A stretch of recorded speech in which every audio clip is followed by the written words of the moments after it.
Yani ikincilikçimiz, vaziyetimiz vatandaş bugün sizlerle 2024 yıl 6. ayının 22. günü hafta şembe vatandaş. Bu haberde biraz gayrilik var. Anda tasadüflük de pes kılımız mı ya ki teyyarlığı var deydiği işmem. Sizin isiniz varmış 18. günü Amerika Koşmuş Ştatları Delegasyası yaki vekiller ümügünün Devlet Meclisi vekiller ümügünün daramsalağı verip Tibet ve dalaylama ile kırışkelliği şu vakit sizin isinizde var, bizim isimiz var 18. günü 3 gün burunki eş vatandaş. 18. günün aldı kendi Rusya Federasyonu Prezidenti Vladimir Putin Çavuşan'a geldi. Aralıkta bir cümle bilen silege vaziyet dep yetkizdik. Mesela Çavuşan Kim Jong-un bilen Prezident Vladimir Putin kelişim imzalap eğer iki taraftan qaysı birisi urushqa duchor bo'ladigan bo'lsa, tajovuzchilikqa duchor bo'ladigan bo'lsa, o'xshashlar mudofaa sistemasi ichida yoki mudofaa shartnomasi ichida bir-birini qo'llash degandek mushlaq bir narsa imzoladi. Endi bugunlarda shuni imzolagandan keyin buningga nisbatan bu imzolashga nisbatan Koreyaning fikri chiqdi. Janubiy Koreyaning fikri chiqdi.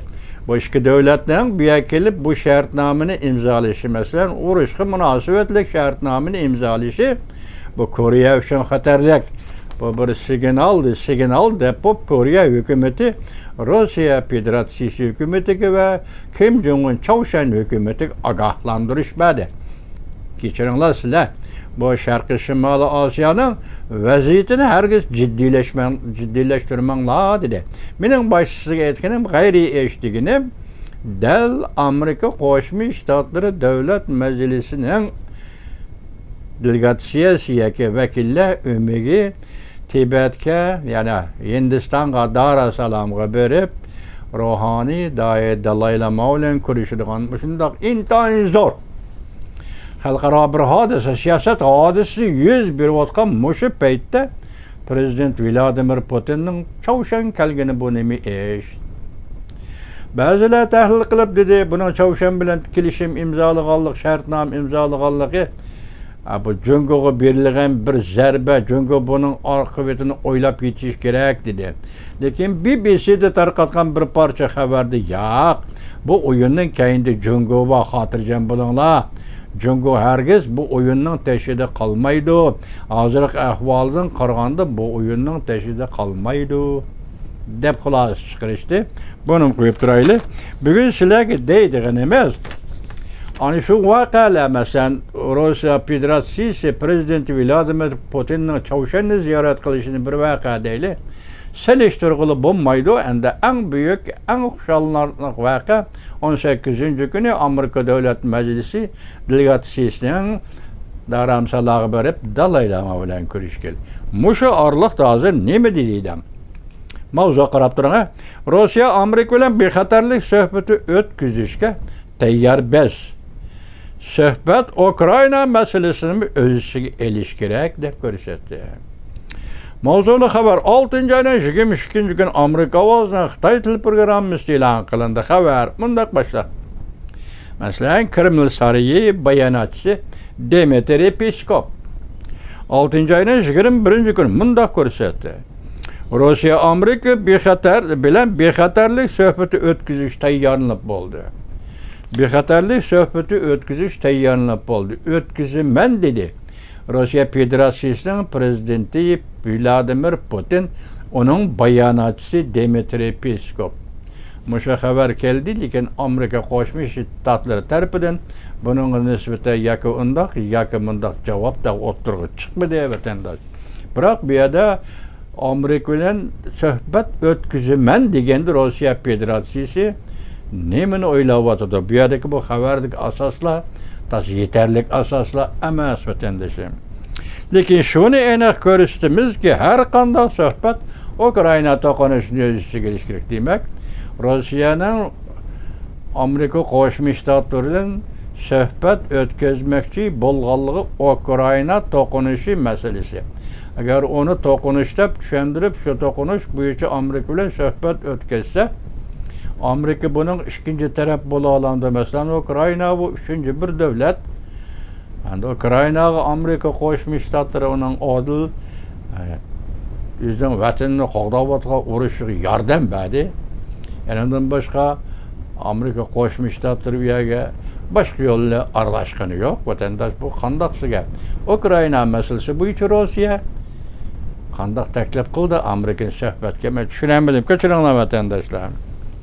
Bayonot Peskov muxbirlarni kutib olishgan, ya'ni mundaq ko'rsatdi. Amerika Rossiya o'rtasida mundaq suhbat intayin zarur. Navbatda Amerika bilan Rossiyaning suhbat qurishi intayin zarur. Chunki masalalar o'zliksiz jug'lanib ketdi.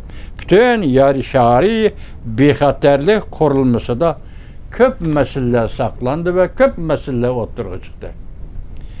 Yani onun ispatı şu bo'lsa, paket asosi shu bo'lsa, shuning uchun Amerika Qo'shma Shtatlari Rossiya Federatsiyasi suhbat o'tkazishi kerak. Bayonotchi Peskovdan.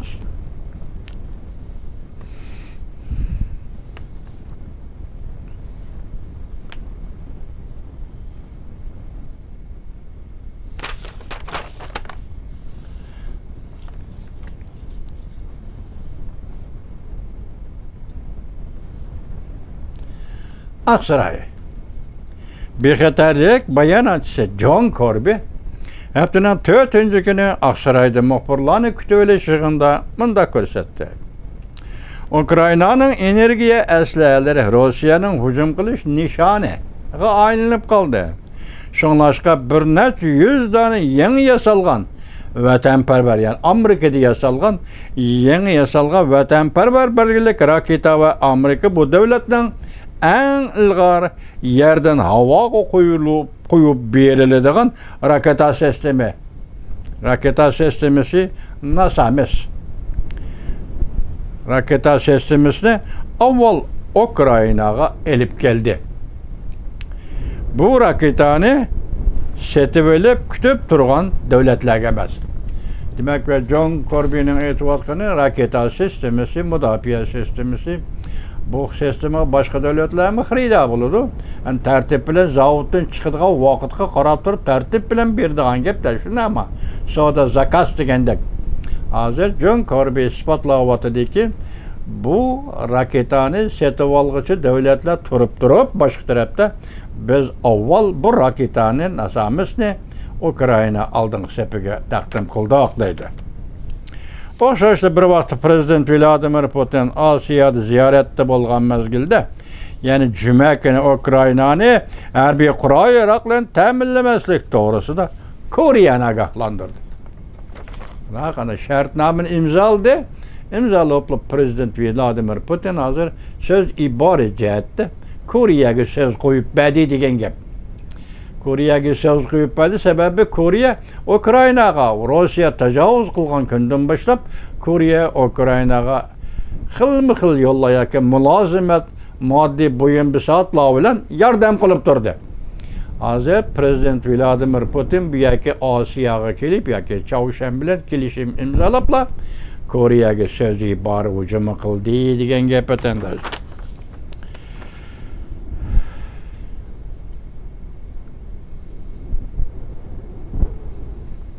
Koreyaning yuqori qatlam rahbarlari, siyosiy rahbarlar nima dedi bundan qarta?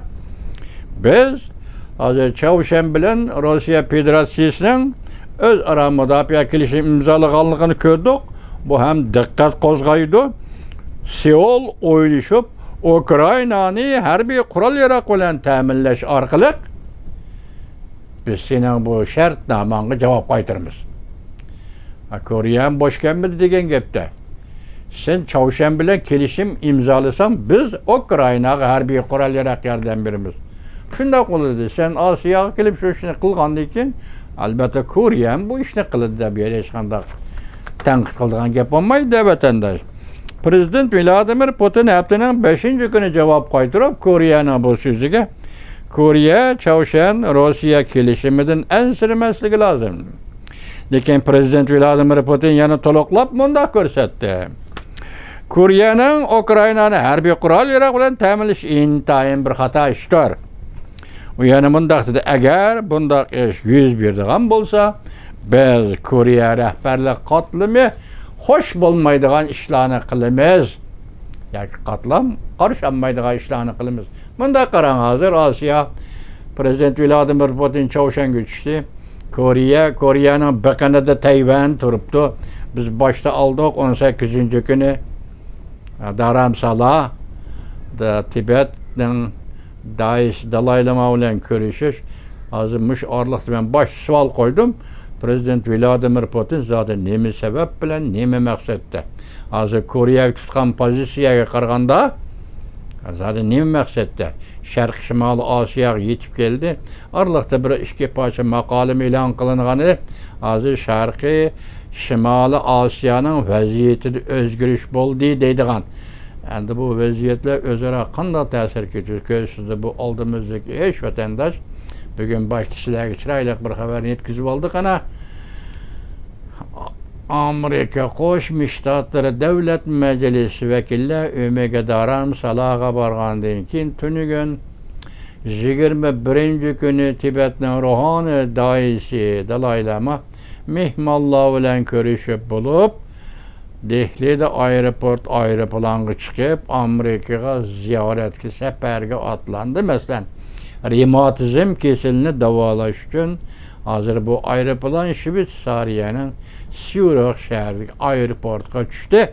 Ata bu tog'dan sizlarga qayta xabar izlab tepib, yani xabar qilib turamiz vatandosh.